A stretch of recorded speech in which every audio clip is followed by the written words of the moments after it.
Bwana Yesu asifiwe. Nawasalimia wote, hamjambo? Yes, wacha tuombe tuanze kusikia neno. Ni asante Mwokozi kwa sababu ya kuwa pamoja nasi wiki yote na juma yote ambayo imekwisha kutangulia. Ni asante kwa sababu umekuwa pamoja nasi wakati huo wote.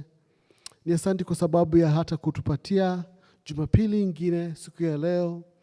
Tuje hapa mbeleni zako, tuje tuabudu na tusikie neno lako. Tunaomba ya kwamba katika hii baada ya kwanza tukasikie wewe ukitukumbusha jinsi injili ni nini. Ni asante kwa sababu utakuwa pamoja nasi. Ninapoongea, naomba ya kwamba Bwana nikakusikie ewe. Nijaze na Roho wako Mtakatifu. Naomba ya kwamba kusije kukawa na kitu chochote mimi ama kitu chochote ambacho kitakuja katikati ya mimi na neno lako kufikia watu wako. Ni asante kwa sababu utatusaidia ewe, kwa maana wewe ni mwema na uko pamoja nasi. Tumeomba haya katika Kristo aliye Bwana na hata Mwokozi wetu. Amina. Tena na wakaribisha katika ibada yetu ya kwanza. Asante sana kwa sababu ya kufika tuweze kusikia neno. Asante sana ndugu yetu kwa sababu ya vile ambavyo umeendelea kutuongoza. Na asante sana ndugu yetu, dada yetu kwa sababu ya kutusomea hilo neno. Mchungaji, karibu sana katika ibada yetu. Yes, karibu Kenya. Sasa tunarejelea hili somo la leo ambalo tumesomewa hapo, na tunamshukuru Mungu kwa sababu ya jinsi ya safari ambayo tumekuwa pamoja nayo katika hii safari yote ya kitabu cha Waefeso, katika mikutano yetu ya katikati ya wiki na hata katika sade yetu katika ibada zetu zote za kwanza. Kwa wale ambao wamekuwa pamoja, wamekuwa kifuata, wanajua kitabu cha Waefeso ndicho kimekuwa tukilizingatia katika ibada hii ya kwanza na hata katika mikutano yetu ya wiki. Najua kwamba maneno ambayo nitakayoenda kuyanena sio mageni, bali tu ni kujifunza na kujikumbusha kuhusu injili ni nini. Waliokuwa hapa ibada iliyopita, ndugu yetu Nkoitoidi alikuwa anatuhubiria, na alikuwa anatuhubiria pale kutoka mstari wa kwanza hadi wa 7. Nataka tukajikumbushe kwa sababu linashikana vizuri sana na lile ambalo tunaenda kuliangazia siku ya leo. Ndugu yetu Musa alitukumbusha kwamba sisi tulikuwa kama Lazaro ambaye alikuwa amekufa na akazikwa siku 4. Ikabidi ifike ile siku ambayo Kristo alimuita katika kaburi siku la 4. Kuna wengi ambao walikuwa nalia pale karibu na kaburi lake, lakini hakusikia sauti zao. Lakini Kristo alipofika pale kaburini na kumuita jina lake, akafanya nini? Akafufuliwa. Bwana Yesu asifiwe. Sisi tulikuwa tumekufa katika dhambi, na Kristo ni mwema na ni mwenye rehema. Tukasikia sauti ya Kristo, akatuwezesha tukasikia injili, na tukamuitikia Kristo, tukamwambia yes, tumesikia. Na tukakuwa, na sisi ambao tulikuwa tumekufa katika dhambi zetu, na tulitawaliwa na ibilisi, shetani, ambaye bado anatawala kwa wale ambao bado wanakosea.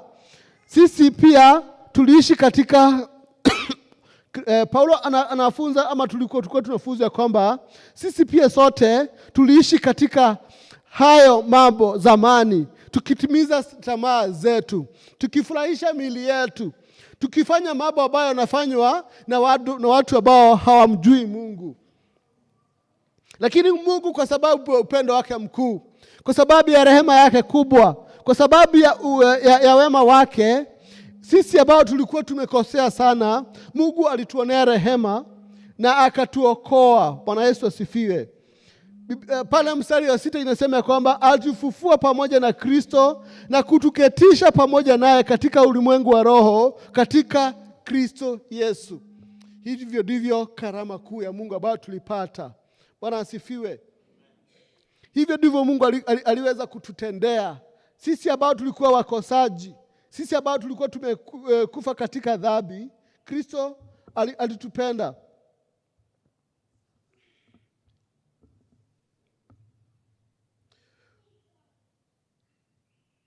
Kwa hivyo tunaona kwamba ya kwamba zamani zile sisi kabla ya kumjua Kristo tulikuwa watu wamekufa kwa kiroho. Hao ndio mambo ambayo tulijifunza. Kisha tukajifunza ya kwamba Mungu aliye tajiri wa rehema na mwingi wa upendo aliingilia kati na neema yake kuu, hata tulipokuwa tumekufa kwa sababu ya dhambi, alitufanya uhai pamoja na mwana wake Yesu Kristo. Bwana Yesu asifiwe. Jambo lingine ambalo tulijifunza ni kwamba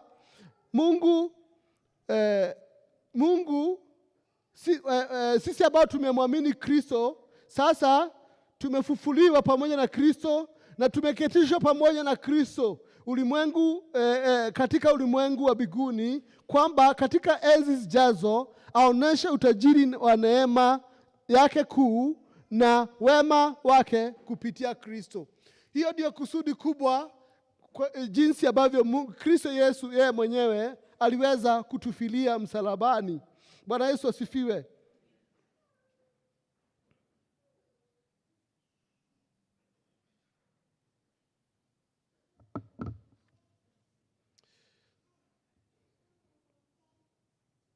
Kwa hivyo, kwa sababu tukisha kujua jambo ambalo tulijifunza Jumapili iliyopita, siku ya leo somo letu litatoka hapo ambapo dada yetu Eva ametusomea kutoka mstari wa 8 hadi 10. Ni mistari 3 tu na tutajifunza mambo matatu. Kwa kila mstari tutajifunza jambo moja. Bwana Yesu asifiwe.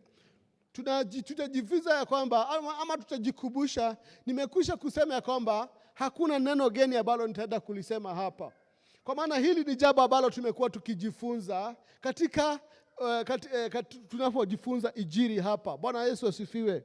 Tunajifunza kwamba zawadi ya kwamba wokovu ambao tumepata sisi ambao tulifufuliwa, zawadi ni wokovu wetu, ni zawadi ya neema. Bwana Yesu asifiwe.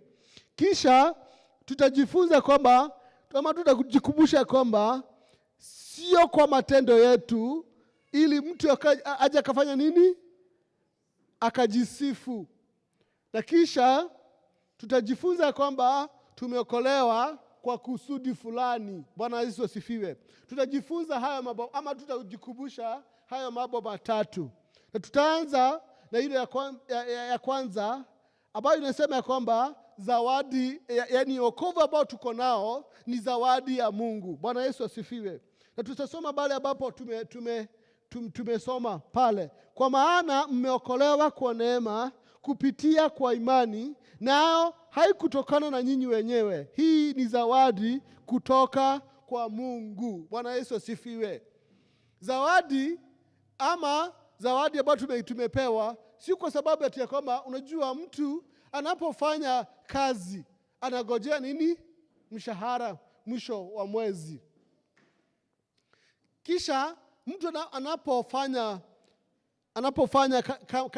kama mchezo fulani ama mtu anapofanya jambo nzuri, yeye anategemea kwamba atafanya nini?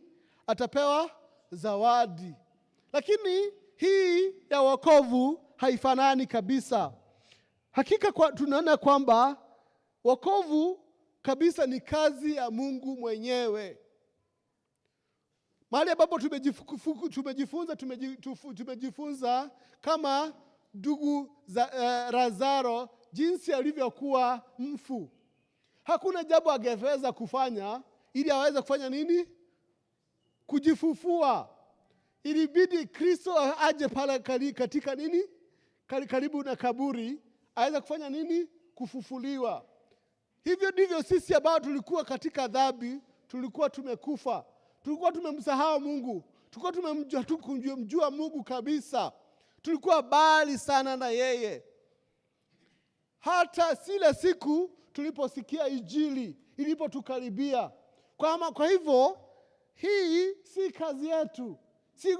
Si kwamba tulikuwa tunafaa kupewa hii zawadi. Hii ni kazi ya Mungu pekee. Bwana Yesu asifiwe. Ni kwa sababu ya upendo na huruma zake ambazo alimwaga juu yetu, si kwa sababu tulistahili. Hatuwezi kujipatia wokovu. Bwana Yesu asifiwe. Hatuwezi kujipatia wokovu. Hakuna idadi ya matendo mema kuhudhurika, kama kwa mfano kuja hapa kanisani, kuwapatia watu mali zako. Kuna mtu ambaye alikuwa anaitwa Cornelio, alienda akamuuliza Kristo ni nini. Alikuwa anaonekana ni mtu alikuwa amefanya nini? Amejipatiana sana. Sio kwa sababu ya matendo. Hatuwezi kujipatia wokovu kwa Mungu kwa idadi ya matendo mema au maisha mema. Kuna watu ambao wamefanya very good causes, ama kuna mambo wamefanya very good things katika maisha ya watu. Wamesaidia watu kule nje, wao hawajulikani jambo baya ambalo wametenda ama kumkosea mtu yeyote.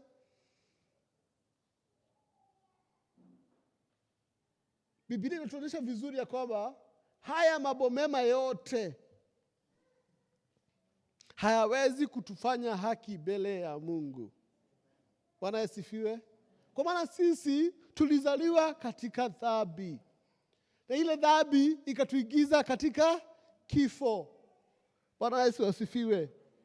Hatukuoneshana uzuri wa Mungu. Sisi ni ambao tuliumbwa kwa sura ya Mungu. Dhambi ikafanya hiyo sura ya Mungu ikifanya nini? Haikuonekana tena. Tuliumbwa ili tuoneshane. Hiyo kabisa, tulipoanguka katika dhambi, hiyo kabisa ikapotea.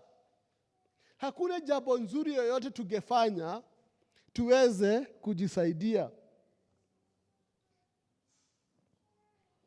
Kwa maana kwa kitabu cha Warumi 3:23 inasema ya kwamba wote wamefanya dhambi na kupungukiwa na utukufu wa Mungu. Lakini habari njema inasema ya kwamba Mungu hakutuacha katika dhambi zetu. Alitoa neema kupitia dhabihu ya Yesu msalabani. Tukapokea kwa imani. Kwa hivyo inamaanisha ya kwamba hii sio kazi yetu. Inamaanisha ya kwamba sio juu ya kile sisi tunachokifanya, bali ni Kristo amefanya. Kwa hivyo wokovu is equal to work of Christ. Bwana Yesu asifiwe. Sio kazi yote ambayo tulitenda.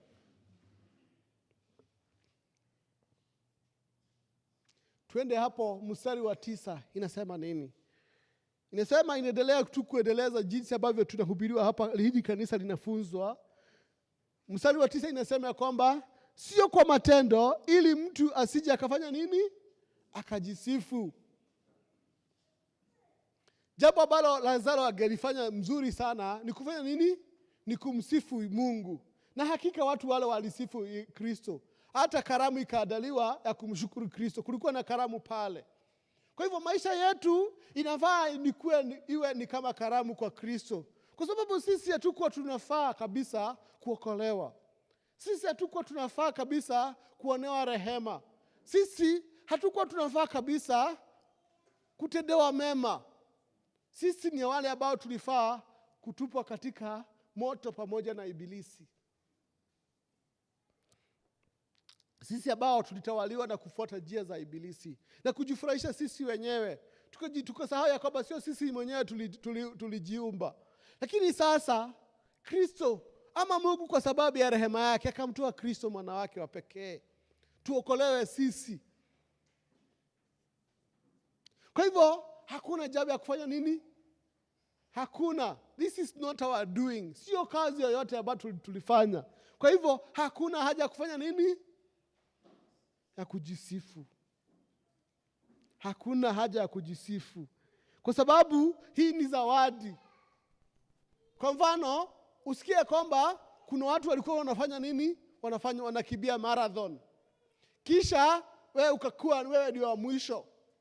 Number 1 akapewa zawadi, wa pili, wa tatu, na wewe ni wa mwisho. Kisha unasikia mwenye ambaye anaongoza ama ambaye anapatiana karamu zile Anakuita, anasema hata wewe kuna nini? Kuna zawadi yako. Hakuna jambo ya kufanya kujisifu. Hata watu watateta watauliza kwamba yani mtu wa mwisho wa Bwana anapewa zawadi. Sisi ni kama wale ambao hatukufaa tukupewa ile zawadi. Kwa hivyo hakuna haja ya kufanya nini? Ya kujisifu.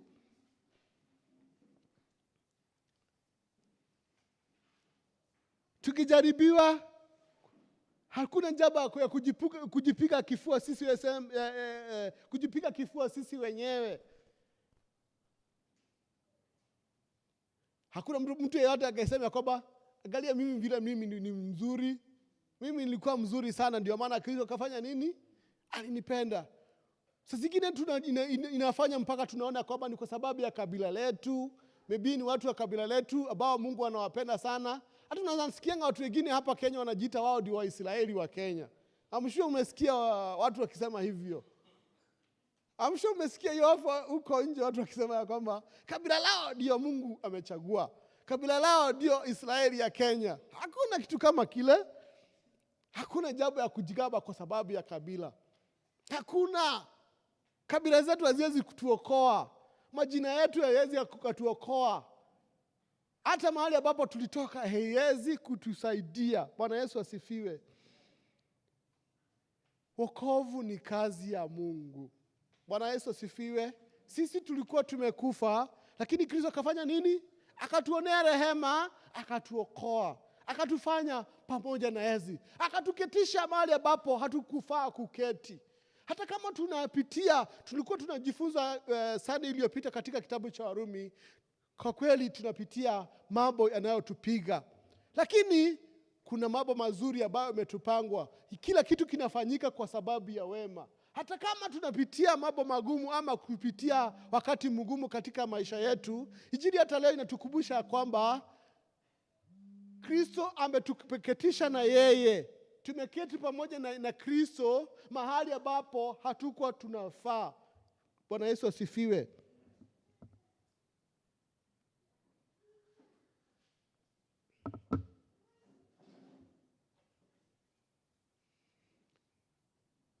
Hakuna hii pia inatupa changamoto kuwatendea. Kwa hivyo kwa sababu tukijua kwamba tumetendewa haki, tunafaa kurespond. Tunafaa kuwa ni wale ambao tunakuwa ni watu wa kumsifu Kristo. Kwa sababu tumeokolewa kwa neema na tunafaa kuwa ni watu ambao wamenyenyekea katika mbele ya Kristo. Inatupa nafasi ya kuwatendea wengine neema. Ikiwa Mungu hapendelei upande wowote, nasi hatupaswi. Hatufaa kuona kwamba kuna watu ambao wanafaa. Kama kuna Wakristo ambao wako. Unajua wakati tulikuwa high school tunasema kuna watu wamemachua sana. Kuna watu wameingia katika Kristo. Kuna watu ambao wanajaribu. Hata watu walikuwa wanajicategorize mature and mature Christians.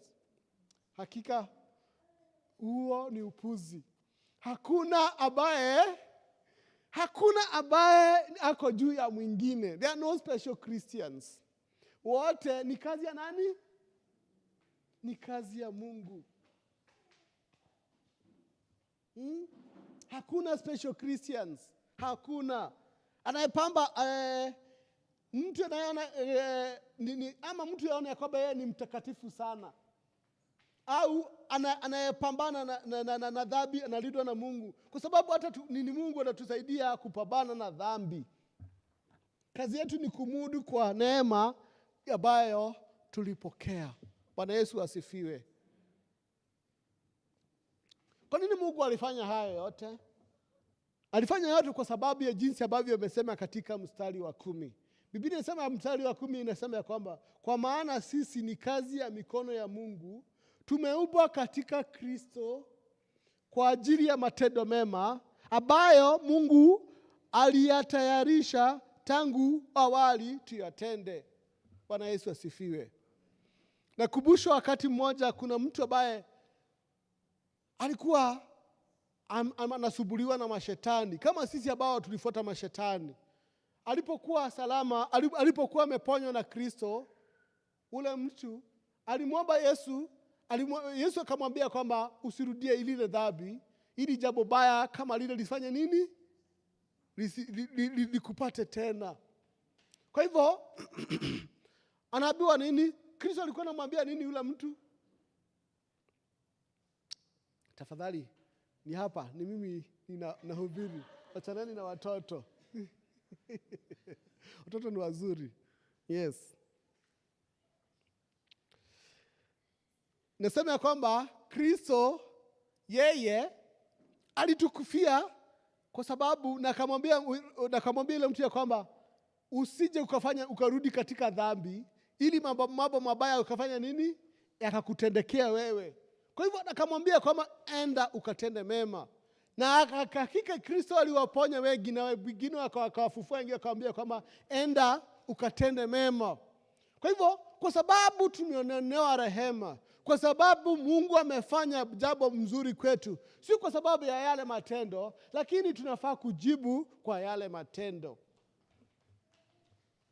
Katika jiji zetu tuko tunatazamia lile ambalo lilikuwa tunajifunza Sunday iliyopita, na kulikuwa na jina kubwa sana ambalo tulikuwa tunajifunza la Sunday, ambalo inaitwa nini?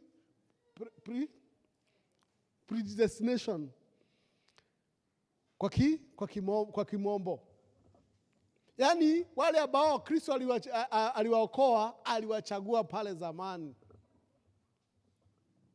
Lakini ndugu yetu Kenya akatuonyesha kwamba hatufai kusimama hapo. Akatuonyesha kwamba unapojua kwamba ulichaguliwa na sio kwa matendo yako, inafaa uwe ni mtu ambaye sio wa kujisifu. Unafaa urespond na roho ya kufanya nini? Ya kunyenyekea. Hili ni jambo ambalo linasumbua watu wengi sana. Lakini sisi injili wote, Kristo alitupenda. Injili ni ya watu wote, na ndio maana tumetumwa kule nje. Lakini kunaelezea kwamba unapoitwa unapata ya kwamba unapofufuliwa na Kristo, unapoingia ndani unapata ya kwamba hata jina lako tayari lilikuwa wapi? Lilikuwa ndani. Hilo jambo linafaa kukushtua kwamba Kristo alikupenda sana. Linakufaa kunyenyekeze.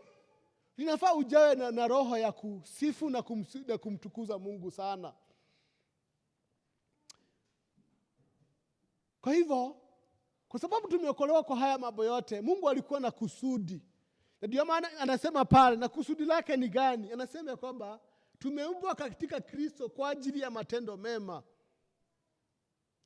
Hata wakati Mungu alipomuumba mwanadamu, alikuwa anataka mwanadamu akae pale shambani atende kazi yake. Lakini mwanadamu akafanya nini? Akaanguka. Kwa hivyo tunapo walioenda katika conference ilikuwa pale Wayake, tunajifunza ya kwamba bado Mungu anafanya nini? Anafanya kazi.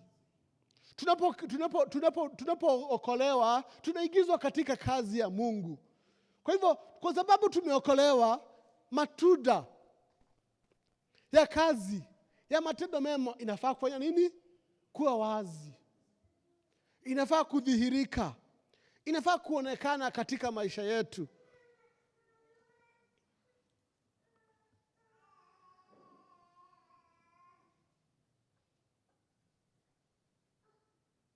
Kusudi kubwa la Mungu ni kwamba kila mmoja wetu katika kazi yetu aonekane.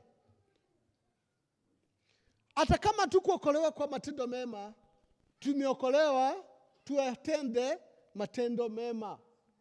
Bwana Yesu asifiwe. Sisi ni kazi bora ya Mungu, umbo lake.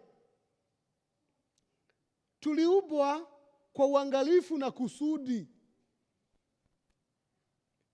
Na ametutayarishia matendo mema kipekee ya kufanya.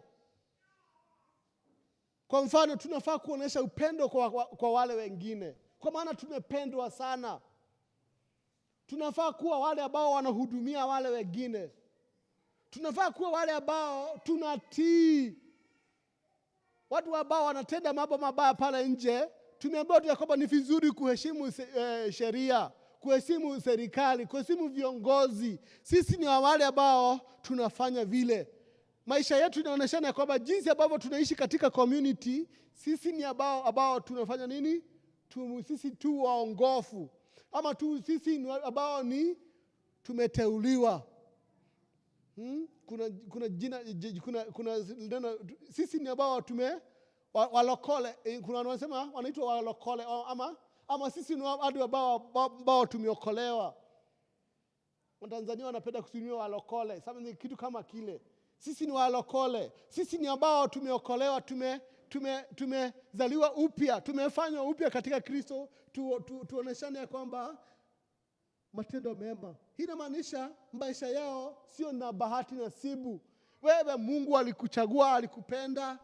Mungu kwa mpango wake, Mungu ako na mpango na wewe, ili iwe kumudu katika familia yako, kushiriki injili na wenzako, au kuonesha wema kwa watu wote. Watu ambao wamekosa unawapa, kuwatendea watu mambo mema. Hili linafaa kuonekana, ama liwe ni tunda la kuonesha na kwamba sisi tumeokolewa. Matendo haya hayatupatii wokovu, bali yanatoka kwake kama jibu la neema. Vivyo hivyo tunafaa tufanye matendo mema kwa sababu tumeokolewa, sio ili tuokolewe. Tayari tumekwisha kwamba sio matendo mema yanatuokoa, lakini matendo mema inafaa kuonekana tukisha kuokoka.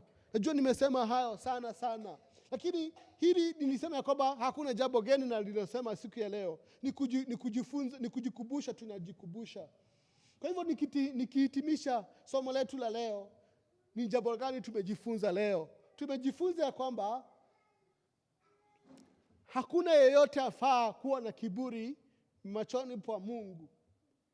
Kwa maana hakuna jambo tulitenda kuokolewa, ni kwa neema ya Mungu. Bado Mungu anajaribu ama hatufai kuwa wale ambao tunajaribu kuoneshana ya kwamba, ama kukuja kuoneshana mambo mabaya tunafanya, yaani kufanya mambo public. Ni kama tunataka kuwin the favor of God. Sisi tayari tushapendwa. Hakuna upendo mwingine Mungu ambao ameweka ambao anaweza tuonesha. Yaani ukifanya jambo fulani Mungu atakupenda zaidi. Hakuna. Tunafaa kumshukuru Kristo kwa sababu tumependwa sana. Jambo lingine ambalo tunafaa kujifunza asubuhi ya leo ni kwamba tujiangalie sisi wenyewe. Kama sisi tunajisifu kwa sababu tumeokolewa, maybe ni kwa sababu ya jinsi ambavyo tunaishi. Mimi ni kwa sababu sisi hatukufanya dhambi kubwa sana, hatujai ua mtu, ama kwa sababu ya kabila letu, ama kwa sababu ya rangi zetu, ama kwa sababu tunapojiangalia kwa mimi tunaona kwamba sisi tunakaa vizuri, Mungu anatupenda kwa sababu ya jambo lile. Hapana, tusijisifu. Hakuna haja ya kujisifu, kwa sababu sote tumeokolewa kwa neema. Huu ni ujumbe unavyo Mungu ametutayarishia fursa ya kuangaza nuru yake. Kwa hivyo kwa sababu tumeokoka, tuoneshane nuru yake huko nje, ili watu wote ambao wanatutazama wanaona ya kwamba sisi hakika ni watu ambao wameonewa rehema.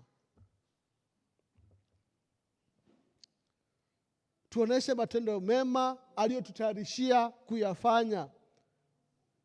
Tutafute jinsi ya kuwahudumia wengine kupitia neno, kupitia matendo ya fadhili, kupitia msaada, kupitia kushiriki imani. Hayo ndio mambo ambayo Mungu alitutayarishia kuyafanya. Bwana asifiwe. Kwa hivyo tunaondoa kujisifu. Tunafaa kuwa wale ambao tumejinyenyekesha kwa Mungu na kutuunganisha sisi wote. Paulo anaonyeshana vizuri ya kwamba sasa hakuna Mgiriki ama Myunani, sisi wote ni mmoja katika Kristo. Tumeshikanishwa, tumefanywa kitu kimoja, tufanye mazuri. Tumepewa wokovu mmoja, tumepewa ubatizo mmoja.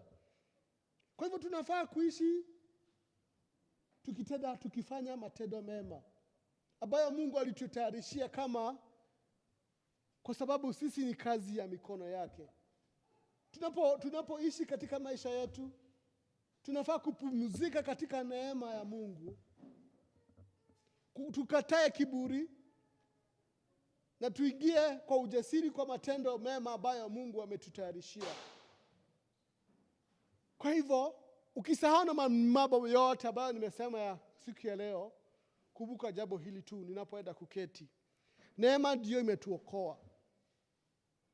Imani ndio inapokea ndani yetu.